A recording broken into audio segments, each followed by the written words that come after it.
The Boa is the workhorse locking carabiner for your climbing rack.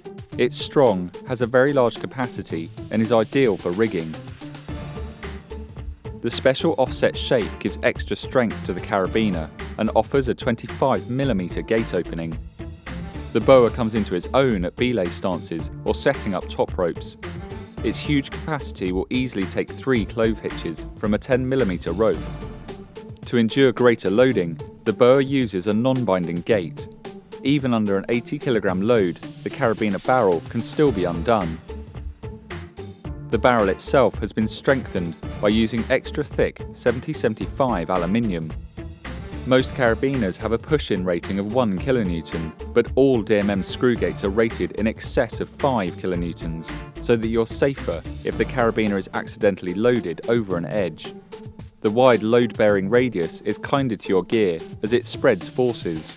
The Boa is anodized to resist corrosion. There are 2 versions, one for standard climbing and a heavy-duty crab for rescue situations.